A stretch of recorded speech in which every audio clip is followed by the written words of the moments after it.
au CIS de l'Outaouais depuis plusieurs années en tant qu'ergothérapeute antérieurement dans ma pratique, puis dans le poste dans les dernières années, 4 dernières années. Puis, c'est ça, la direction de la DQEPS, c'est une direction en fait qui est transversale puis en soutien aux directions cliniques. Vous allez comprendre, je pense, en comprenant mieux, je l'espère, le rôle puis le dossier de la proche aidance, vous allez comprendre que on travaille tous ensemble pour ce dossier, donc beaucoup avec les directions. Donc, merci aussi, Annie, de la collaboration, en fait, là, de l'activité. On trouvait ça tout à propos d'y donner sa place au sein de notre établissement. Puis, quoi de mieux de se rallier avec les bienveilleurs. Puis d'ailleurs, on a ouvert à tous les employés là, dans le contexte de l'édition spéciale parce qu'on s'est dit que il y avait avantage à ce que tout le monde entende, en fait, le sujet, puis puisse y participer. Donc, sans plus tarder, en fait, je vous propose qu'on débute par le visionnement d'une courte vidéo de 3 minutes pour vous introduire au sujet, vous laisser vous plonger. Puis, on va se revoir après ces quelques 3 minutes. Je vais faire des petites manipulations. Peut-être juste, Annie, me faire un petit signe là, quand tu vas voir que ça fonctionne. OK. Pour l'instant, il n'y avait pas de partage, Marie-Ève. Donc, oui, ça s'en vient. C'est capable de le mettre plein écran. Super! Donc, dans la vidéo qui suit, vous ne verrez pas tous les visages des personnes proches aidantes que je côtoie. J'en connais plusieurs, jeunes et moins jeunes, hommes et femmes. Je peux même dire qu'elles m'entourent, au travail comme en dehors. Si je les questionne sur la proche aidance, certaines de ces personnes peuvent m'en donner leur définition. Plus souvent qu'autrement, ces personnes ne se perçoivent pas comme des personnes proches aidantes. Être proche aidante, c'est donner l'espoir d'accomplissement. Je suis fière d'être la fille d'un homme qui m'a enveloppée d'un amour qui résonne toujours et que je tente de soutenir désormais comme je le peux, dans ses pertes d'autonomie, en naviguant à travers ma réalité de maman solo. Fière fille également d'un ange trop souvent dans l'ombre, ma mère, qui tient le cap et accompagne mon papa au quotidien et que j'aimerais soutenir davantage dans ses nouveaux repères. La proche aidance est un moyen de se valoriser tout en accompagnant une personne dans le besoin et tenter de lui rendre son quotidien plus agréable. Eh bien, sans elle, ce sont toutes les personnes qu'elles aident qui se retrouveraient perdues. Martine, par exemple, soutient sa mère qui soutient son père ayant des problèmes cognitifs. Eh bien non, elle ne se voit pas comme une personne proche aidante, ni sa mère d'ailleurs. Et pourtant, je la ressens, empreinte d'une souffrance et d'une culpabilité constante de ne jamais en faire assez, de ne jamais être suffisamment présente pour ses parents. Quand j'ai eu l'idée de ce projet de vidéo, j'étais remplie de belles ambitions. Mais rapidement, j'ai été rattrapée par des réalités auxquelles j'ai dû m'ajuster. Des 7 personnes que j'ai approchées, 3 ont accepté. C'est davantage mes parents et ma sœur qui aident mon frère. Je me sentirais comme un imposteur de dire que j'ai ce rôle, m'a répondu ma gardienne. C'est mon frère, disait l'amie de mon garçon. Certaines ne m'ont tout simplement pas répondu. Et oui, nous en avons du chemin à faire pour briser ces perceptions. À celles qui ont accepté, j'ai demandé si elles accepteraient de partager leur expérience. Elles ont bien voulu, mais sans réellement pouvoir me donner de photos d'elles, de leur réalité, et encore moins de me parler de leurs besoins. Pourquoi? Parce qu'elles sont derrière l'objectif. C'est dans leur nature de se tourner vers l'autre. Pourtant, sans elles, sans toutes ces personnes proches aidantes qui donnent de leur temps, ici et là, occasionnellement comme elles le disent parfois, ou quotidiennement, qui se font du souci, qui portent une ou plusieurs personnes de leur entourage à bout de bras pendant des années ou quelques mois parfois. Eh bien, sans elles, c'est près du tiers de la population québécoise qui se retrouverait perdue. Il est temps qu'on reconnaisse leur contribution et qu'on les soutienne. Dans le réseau de la santé et avec nos partenaires, on peut faire notre part pour leur faciliter la tâche. Mon nom est Marie-Ève Larouche et je suis votre coordonnatrice territoriale spécialisée en proche aidance au CIS de l'Outaouais. avant que tu débutes, Maria, je vais juste demander aux gens, si c'est possible, d'ouvrir vos caméras juste pour qu'on ait plus de beaux visages, là, plus que ce soit un petit peu plus personnalisé et intime, là, notre rencontre. C'est toujours plus le fun, là, pour tout le monde de pouvoir s'identifier. On le sait, vous êtes en train de dîner, ça ne nous dérange pas de vous voir manger. Donc, merci, là, tous ceux qui le peuvent, là, d'ouvrir vos caméras. C'est gentil. Merci Annie. Bon, alors, bon retour. On va être prêt à rentrer dans le sujet, puis on va avoir un temps vraiment d'échange à la fin que j'ai prévu là, pour laisser place aux échanges, aux discussions. Aujourd'hui, ce que je vous propose, en fait, on l'a abordé un petit peu, là, de mieux comprendre la réalité des personnes proches aidantes avec un angle un peu plus spécifique là, en emploi, puis découvrir là, quelques ressources, des bonnes pratiques comme bienveilleur, comme employé au CIS de l'Outaouais en lien avec les personnes proches aidantes. Vous voyez bien mon écran? OK. Parfait. Donc, quelques mots sur le contexte du dossier de la proche aidance. Ce qui est important de savoir ici, c'est qu'à la base, la proche aidance la définition de personne proche aidante part d'une loi qui a fêté récemment ses 5 ans. Donc, une loi qui définit puis qui vise à reconnaître et soutenir les personnes proches aidantes.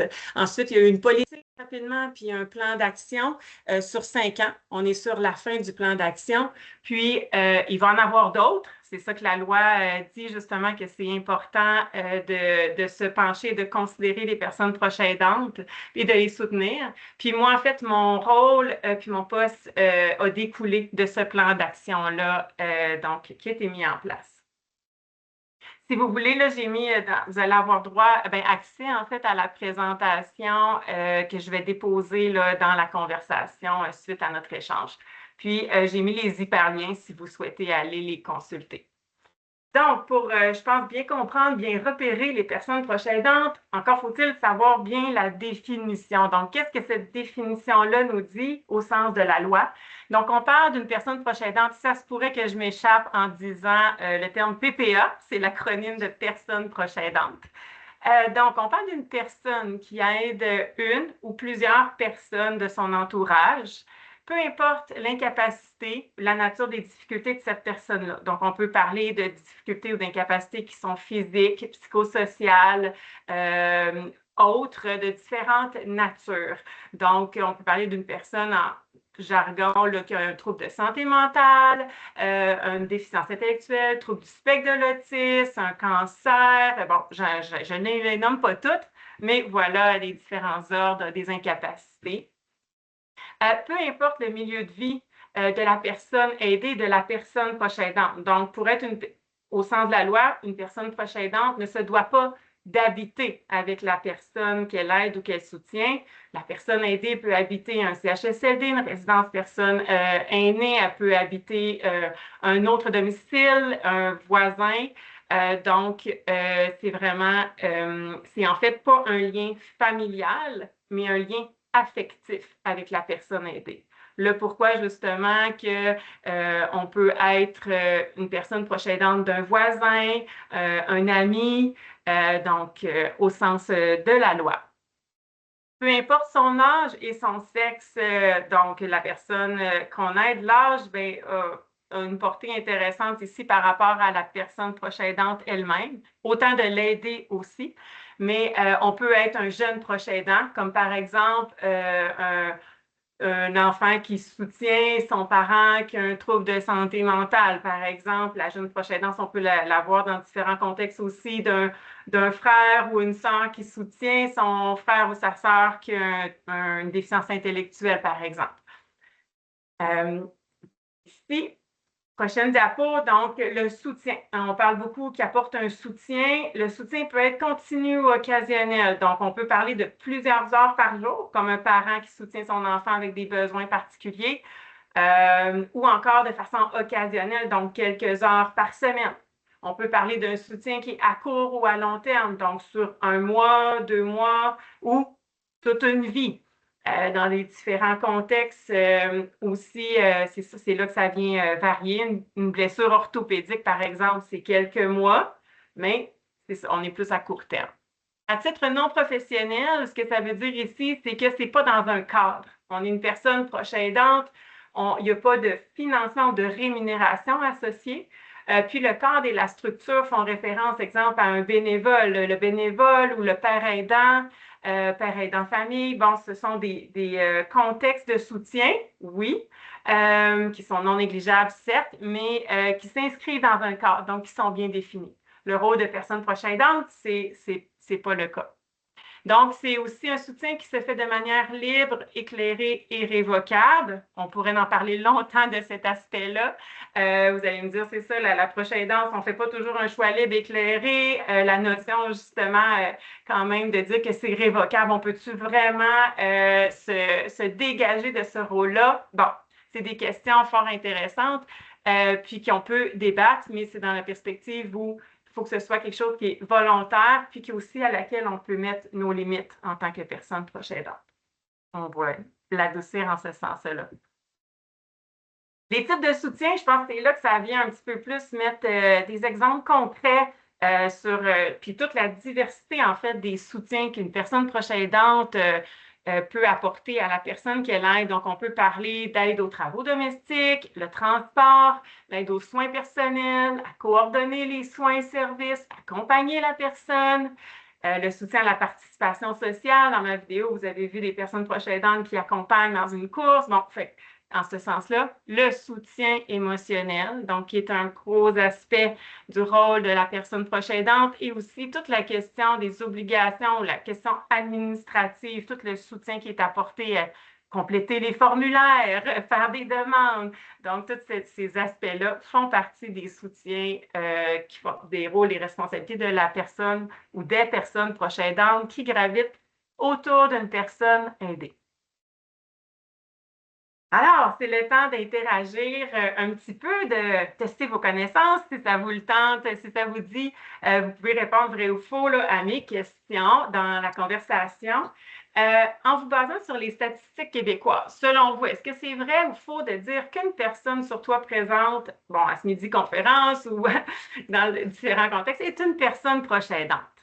Annie, je vais te laisser me dire un peu dans le chat, s'il te plaît. Je sais pas. Ouais. Si les gens participent. On a des oui, vrai, oui, Ça semble pas mal vrai, unanime. vrai, je Hey, suppose. vous êtes des champions, effectivement, des championnes. Un Vrai, vrai, adulte vrai, sur vrai, vrai. trois, comme, et le tiers, en fait, des personnes au Québec sont des personnes proches aidantes. Donc, tu sais, puis là, les études datent de 2022. Il y en a même une qui date de 2018, mais avec l'élargissement de la définition, c'est certain qu'on peut même s'attendre à ce qu'il y en ait plus que ça. Maintenant, au Québec, est-ce que c'est vrai ou faux de dire que les PPA, les personnes proches aidantes, se reconnaissent facilement dans leur rôle? C'est facile pour eux de dire je suis une personne proche aidante ou peu importe, parent aidant. Est-ce que c'est vrai ou c'est faux? On a un faux, on a un nope. Faux, faux, faux, nope. Nope. Excellent. Hey, vous êtes bon. Je Faux. ne vais rien vous apprendre à midi. Non, mais c'est vrai, c'est faux, effectivement, justement. 35% des personnes ne se reconnaissent pas.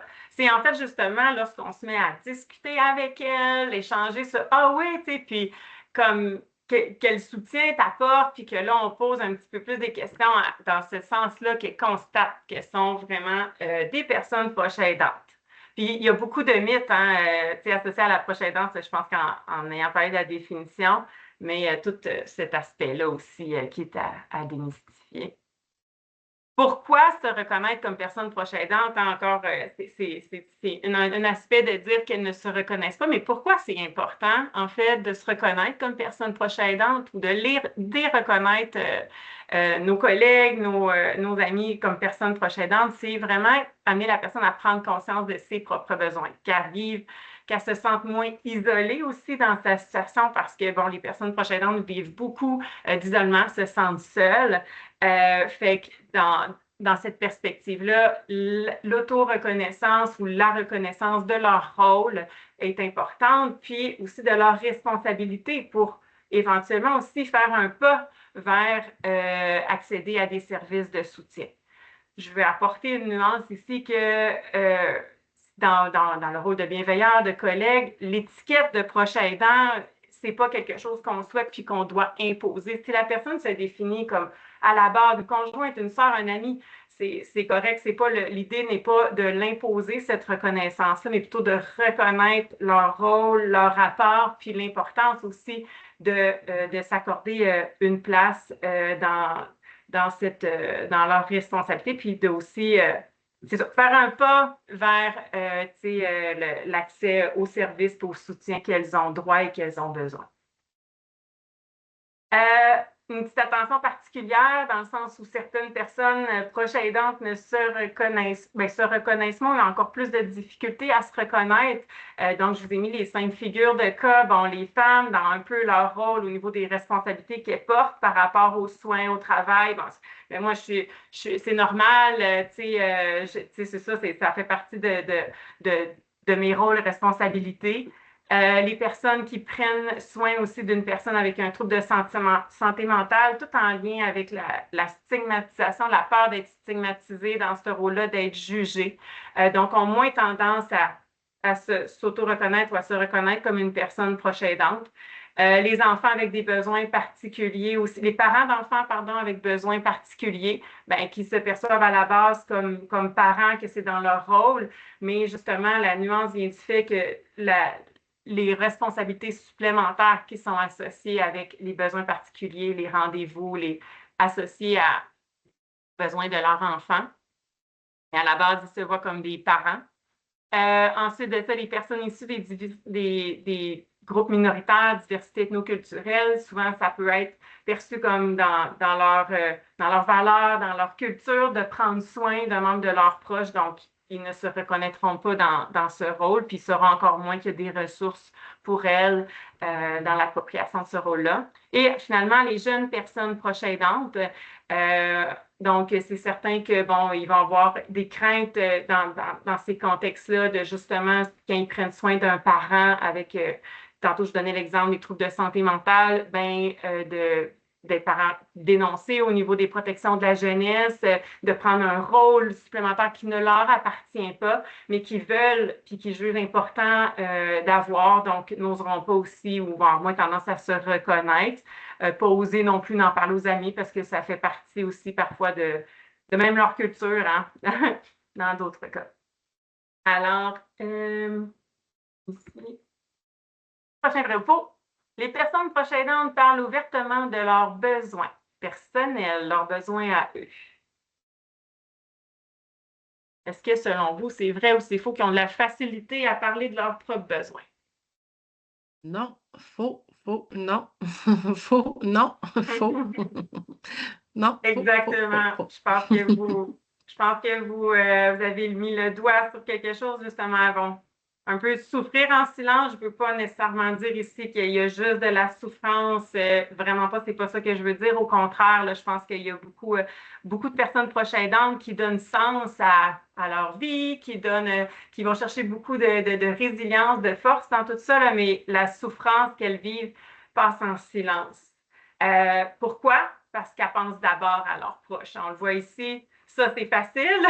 Qu'est-ce que mon proche a besoin? Qu'est-ce que mon proche qu'est-ce que je peux faire pour l'aider? Hein? Parce que lui, il vit des choses difficiles. Donc, par contre, en contrepartie, le besoin de la personne proche aidante elle-même, rattachée à sa propre condition, son rôle est mis de côté. D'ailleurs, je fais une petite parenthèse sur l'évolution du terme proche aidant au sein de la société. Avant, on parlait d'aidant naturel. Puis le pourquoi, on tend plus vers cette terminologie-là, c'est parce qu'en fait, justement, souvent, il y a une association que le fait que c'est naturel d'aider, mais il y a beaucoup, c'est justement, la proche aidance vient avec le développement de beaucoup d'autres connaissances acquis. Donc, c'est pas naturel, puis c'est pas quelque chose qu'on est avec toutes les compétences et les habiletés que ça requiert. Donc, c'est pour ça que maintenant, on parle plus de personnes proches aidantes au sein de notre société. Quelques statistiques en emploi, donc la réalité que vivent les personnes proches aidantes. Ici, je vous l'amène sous un peu de statistiques. Donc, on parle de plus de 50, de la moitié des personnes proches aidantes qui occupent un emploi. 46 presque la moitié, sont à temps plein. Il y a aussi là, tous les enjeux de la conciliation, hein, de tous les rôles et le cumul des responsabilités. Hein, tantôt, on parlait un petit peu de ça. Puis, la catégorie des 45-64 ans, on l'appelle la catégorie, la génération sandwich des proches aidants, parce qu'ils se retrouvent souvent à soutenir plus d'une personne de leur entourage. Donc, parfois, un jeune enfant qui a des besoins particuliers avec un parent vieillissant qui présente certaines incapacités. Donc, ça met encore plus de poids et de pression sur là où les personnes proches aidantes qui génèrent du stress, de la physique, même au niveau financier, encore plus de pression et d'enjeux. 61 des personnes proches aidantes en emploi considèrent que la conciliation famille-travail est une source de stress importante. Au niveau de l'identité de genre, on en a parlé un petit peu hein, aussi dans le réseau de la santé particulièrement. La proportion de femmes versus hommes est assez importante. En proche aidance, eh bien, on parle de, là, ça dépend des statistiques, mais c'est pas mal plus que la moitié. Là, 55 à 57 sont des femmes, comparativement à 42-45 un petit peu moins que la moitié, sont des hommes. Puis, dans les littératures, ça dit vraiment qu'au niveau des femmes, ben, elles rapportent plus de culpabilité, fatigue émotionnelle et de charge mentale associée à leur rôle. Les conséquences sur le travail, 42 révèlent que 42 évitent de mentionner à leur employeur leur situation de proche aidance par crainte de jugement ou de perte d'opportunité. 32 rapportent que leur rôle d'aidant affecte leur relation même avec leurs collègues. Fait qu'on voit qu'il y a une barrière qui se fait dans les craintes, les peurs qu'elles peuvent vivre, qu'elles peuvent être jugées ou comment ça peut les affecter. Puis c'est là d'où l'importance justement du rôle des bienveilleurs ou en tant que collègue de bien comprendre la réalité, les enjeux qu'elles vivent pour justement les amener à s'ouvrir davantage. 44 rapportent s'absenter régulièrement. 34 interrompent leur travail en cours de journée. Toute la notion parfois d'imprévisibilité associée à la proche aidance, c'est une réalité de leur quotidien ou dans le contexte de leur rôle. Puis 34 ce qui est vraiment non négligeable, on parle quasiment du tiers là, qui ont dû cesser temporairement de travailler. Alors, on voit bien avec tout ça que concilier travail, proche aidance, c'est un équilibre qui est fragile. Hein. Les personnes proche aidantes se sentent souvent tiraillées entre leur performance professionnelle dans notre société performante aussi, puis la loyauté familiale qui vient avec leur rôle. Alors, des bonnes pratiques, on bascule dans des petites pistes de solutions dans votre rôle. Donc, l'écoute avec bienveillance. Bon, souvent, on a des fois, la perspective un peu d'intervenant. Certains d'entre vous sont intervenants. On veut aider, on veut être de bons conseils, mais parfois juste l'écoute auprès des personnes proches aidantes signifie beaucoup. Valider leur vécu, c'est quelque chose aussi qui est une bonne pratique. Reconnaître leur réalité sans la juger. Normaliser les émotions. On l'a vu que les personnes proches aidantes vivent beaucoup d'émotions associées à leur rôle, puis les normaliser, simplement dire je vois que qu'est-ce que tu vis, c'est vraiment difficile, je ne l'ai pas vécu, mais je le vois, je l'entends. C'est aussi bien accueilli. Encourager le dialogue ouvert sur la charge mentale, l'épuisement. Informer sur le droit de renoncer au rôle de personne proche aidante sans culpabilité. Tantôt, je vous parlais de mettre les limites. Renoncer au rôle, des fois, c'est dans un contexte où une personne proche aidante peut être amenée à être mandataire d'une personne, donc avoir un rôle un petit peu plus légal par rapport à la personne qu'elle aide. Mais elle n'a pas ce n'est pas à lui être imposé si c'est dans son droit de peut-être renoncer à ce rôle-là dans son rôle de personne proche aidante. Donc, dans cette perspective-là, un petit peu des fois qu'on peut l'apporter. Sensibiliser les collègues gestionnaires à repérer les signes de surcharge et de maltraitance. Une petite parenthèse ici sur la maltraitance envers les personnes proches aidantes qui est un petit peu plus particulière peut-être que ce que la maltraitance qu'on entend. Il y a différentes sources de maltraitance envers les personnes proches aidantes. Parfois, elles peuvent provenir de l'entourage. Donc, comme par exemple une personne proche aidante ou l'entourage qui va avoir tendance à se dégager des soins envers la personne aidée, une personne proche aidante peut se retrouver seule, lui laisser assumer tous les frais associés à ce rôle-là. Parfois, la maltraitance peut venir des institutions, donc on peut porter un jugement sur les façons de faire, on peut nier les compétences, les savoirs de la personne, personne proche aidante envers son aidé.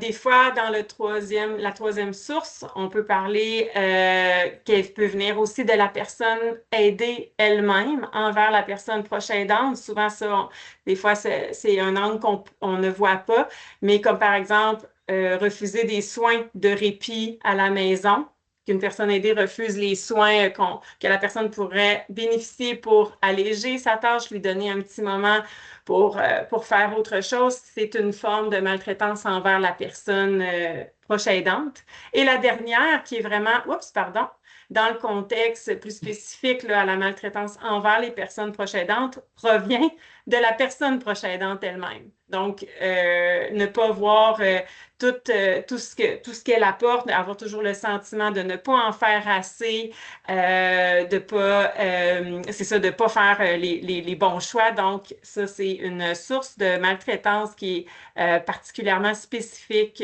aux personnes proches aidantes. La culpabilité, donc, je pourrais vous en nommer encore bien d'autres. Donc, d'autres petites pratiques. Donc, vous informer souvent, c'est pas obligé d'être des grandes actions miraculeuses, mais informer sur les personnes proches aidantes, leur réalité, que vous soyez ici aujourd'hui à m'écouter, c'est déjà un grand pas. Prendre quelques minutes pour refléter à la personne proche aidante le soutien qu'elle offre auprès de son aidé. On a parlé de justement faire valider le vécu, ben, c'est tout un petit peu dans cette perspective-là. Vérifier si la personne proche aidante a des besoins, aller en chercher des services pour elle-même parce qu'il en existe. D'ailleurs, ici, je vais vous mettre quelques ressources en rafale, plus spécifiquement, étant donné notre thématique d'aujourd'hui, donc en contexte d'emploi. Il y a un site Internet sur la conciliation proche aidance-travail que je vous invite, mon Dieu, je commence à prendre une petite gorgée d'eau bientôt, à déparler. Donc, qui parle des informations pratiques, là, justement, sur comment concilier le travail et l'approche aidante, les différentes lois, les différents programmes. C'est pas, hein, ça règle pas tous les problèmes, c'est pas parfait, mais quand même, c'est des outils qui peuvent vraiment être aidants pour la personne proche aidante en emploi, pour discuter avec son gestionnaire aussi. Il y a des outils qui sont pour les personnes proches aidantes elles-mêmes et pour les gestionnaires aussi, les organisations. Ici, pour finir, je vous ai mis quelques images de différentes ressources disponibles pour les personnes proches aidantes. Elles sont toutes sur la page Internet, le proche aidant sur le CISO. Puis celles qui n'y sont pas vont être sur la page intranet bientôt que je vais produire, là, puis déposer sur le super SharePoint. Mais en gros, il y a la ressource de l'appui des proches aidants qui est en fait une ligne d'écoute d'information, de référencement pour les personnes proches aidantes. Je vous ai parlé d'organismes qui sont disponibles pour eux. Bien, l'appui, justement, ou même la ligne 811, option 2, au sein du CIS de l'Outaouais, sont des ressources pour diriger les personnes proches aidantes. Bon, je vous le dis aussi, vous êtes des intervenants, vous avez vous aussi différents rôles, mais donc, vers les ressources qui peuvent être disponibles pour eux au niveau de la communauté à proximité. Ensuite de ça, bon, il y a la formation. Je pourrais vous mettre là, dans le chat là, peut-être un lien pour ceux que ça vous intéresse d'aller plus loin. Il y a une formation en ligne sur l'ENA, sur l'approche aidance, les interventions, les impacts.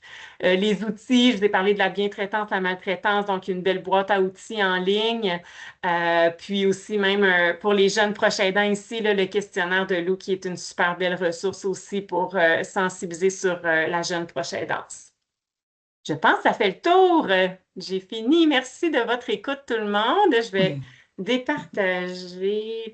Là, si je fais X, attends un petit peu. Échapper. Bon. Ouais, raccroche pas. Non, non, c'est ça. Je suis encore là. C'est bon, ma Parfait. manipulation. Ma manipulation a fonctionné. Donc, si vous êtes à l'aise, là, je poursuivrai l'enregistrement. Juste, s'il y a des questions, ça peut être utile à tout le monde d'avoir questions-réponses. Donc, je vous invite là, à lever la main si vous avez des questions ou vous voulez ajouter quelque chose, discuter avec Marie-Ève. Il n'y a pas de mauvaises questions puis de mauvais commentaires. Il y a juste des mauvaises réponses. Donc, allez-y. Donc, Marie-Margaret? Oui, juste dire que la formation sur ENA est obligatoire aux employés. Ici, chez nous, on a tout fait ça. Dans le fond, elle est reconnue par l'équipe des ressources humaines comme une formation vraiment que vos gestionnaires peuvent discuter avec eux. Dans le fond, elle est reconnue et approuvée par le PDRH là, qu'on appelle, mais elle n'est pas obligatoire. Malheureusement, je n'avais pas ce levier-là. Mais si avec le petit l'information que je vais vous mettre, là, vous allez pouvoir en discuter avec votre gestionnaire, dire en quoi vous souhaitez, là, puis elle est vraiment reconnue par le PDRH. Puis, sachez que c'est une formation tronc commun, puis là, il y en a d'autres qui vont être déposées bientôt là, avec des spécificités, là, mais c'est un tronc commun. L'ensemble des directions ont levé la main sur l'importance, donc vous ne devriez pas avoir de problème pour que ce soit reconnu. Merci.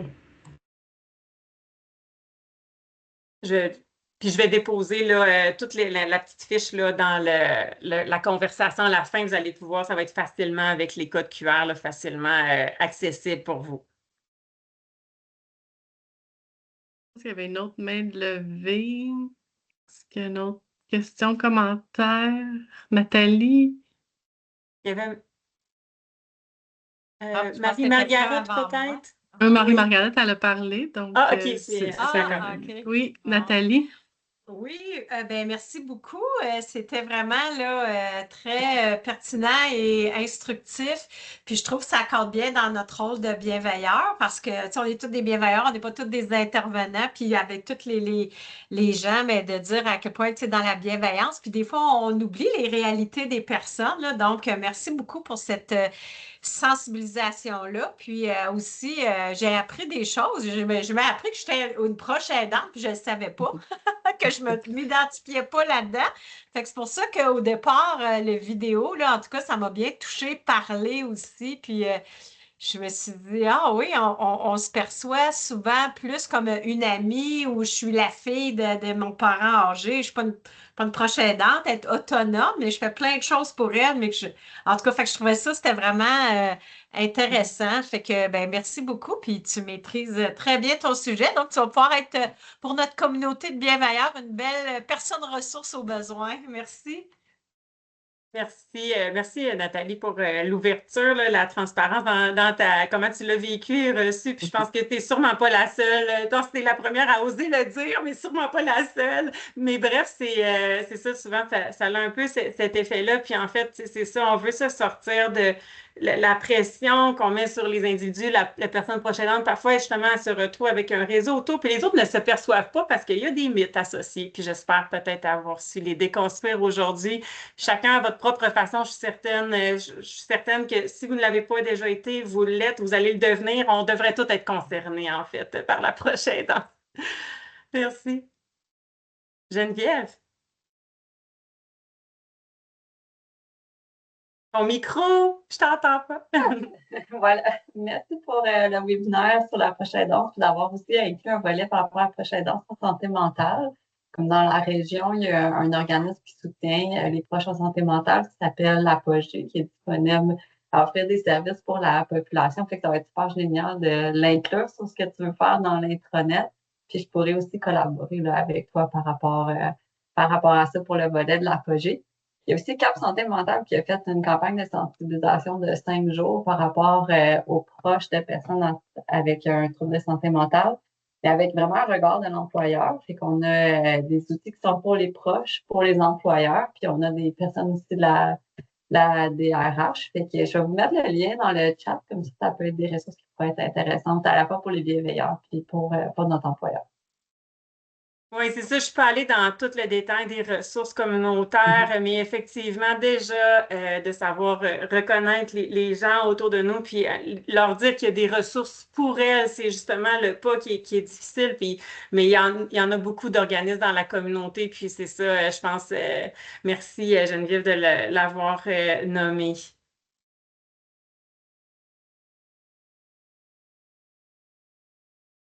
Y avait-tu des questions dans le chat autres, peut-être? Sinon, je voyais des commentaires, mais j'ai-tu échappé peut-être une question? Non, il y a beaucoup, Non? beaucoup OK. de remerciements, OK. de très belles Il y a une main présentations, très levée. intéressantes. Donc, Il y a une main Oui, levée. une il y main a levée. Oui, Fabienne.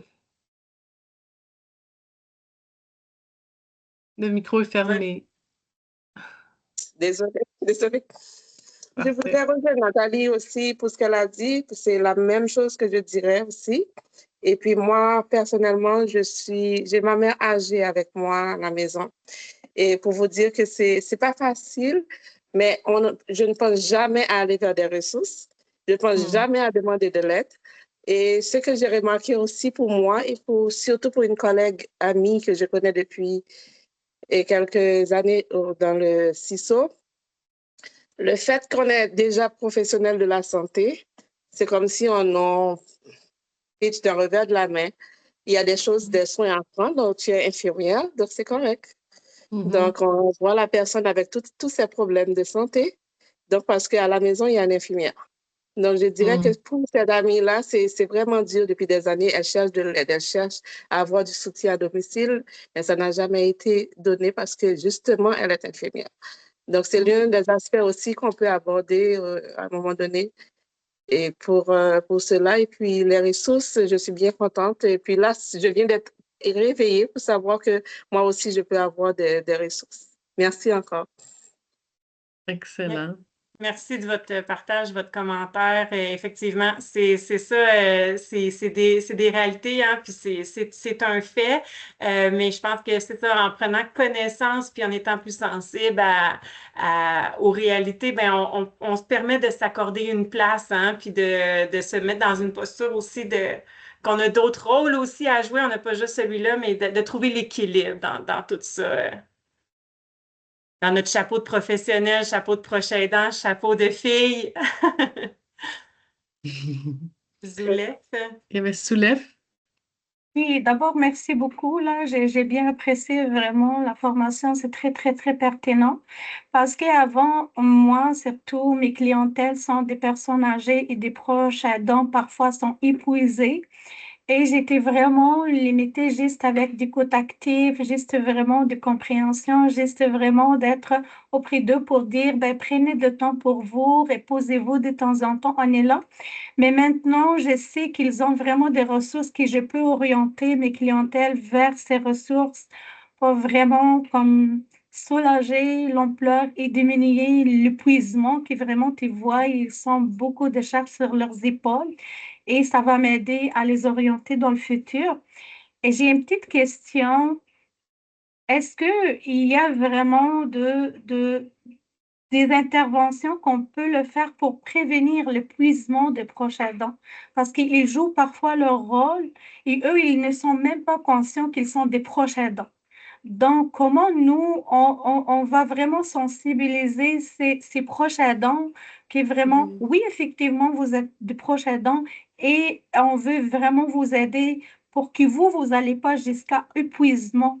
Donc, c'est comment on Oui, peut jouer ce rôle de sensibilisation, de accompagnement avant vraiment d'aller à un épuisement?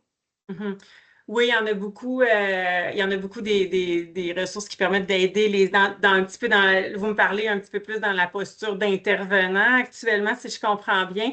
Là, c'est sûr qu'aujourd'hui, on est dans une autre posture. Tu sais, j'ai pas entré là-dedans, là, puis, parce que je voulais pas perdre l'angle, là, qu'avec Nathalie, on avait parlé dans vraiment votre posture de bienveillant. Mais oui, comme intervenant, il y a des choses, puis je pense que ça va être important justement de rester à l'affût sur la page intranet, là. Il y aura des choses qui vont être déposées en ce sens-là. Si vous avez des questions, je vous invite à me contacter là, dans votre posture d'intervenant auprès des personnes proches aidantes.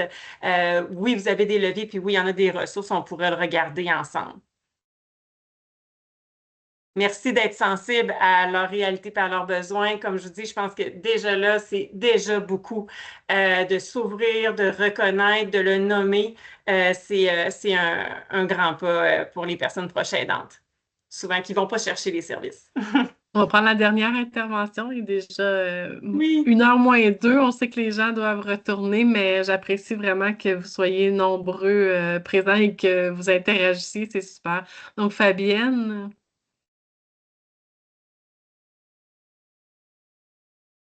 Peut-être que son micro est fermé. Oui, le micro est fermé. C'est moi, ma main, désolée, je vais la baisser. OK, d'accord, c'est la même main, c'est la vieille main. Puis peut-être qu'on peut se permettre aussi de dire qu'aujourd'hui, c'est un midi bienveillant dans le mieux-être et tout. Puis, mais tu sais, c'est comme une première rencontre vers d'autres rencontres aussi au niveau de l'interne pour sensibiliser à l'intérieur de notre établissement aussi sur mieux connaître les réalités, aller peut-être un petit peu plus loin justement. Donc, ce n'est qu'un beau début, hein, Nathalie et Annie ensemble. Donc, sur la place de la prochaine danse au sein du 6. Absolument. Merci. Donc, un gros merci, Marie-Ève, de nous avoir accordé cette belle présentation. Je pense qu'on touche des cordes sensibles hein, quand on parle de nos proches, puis c'est toujours quelque chose de très intéressant. Donc, je vous souhaite une belle fin de journée et on se revoit là, en décembre pour un autre Midi Mieux-être. Merci de votre Bonne belle écoute, votre journée. belle participation. Bye.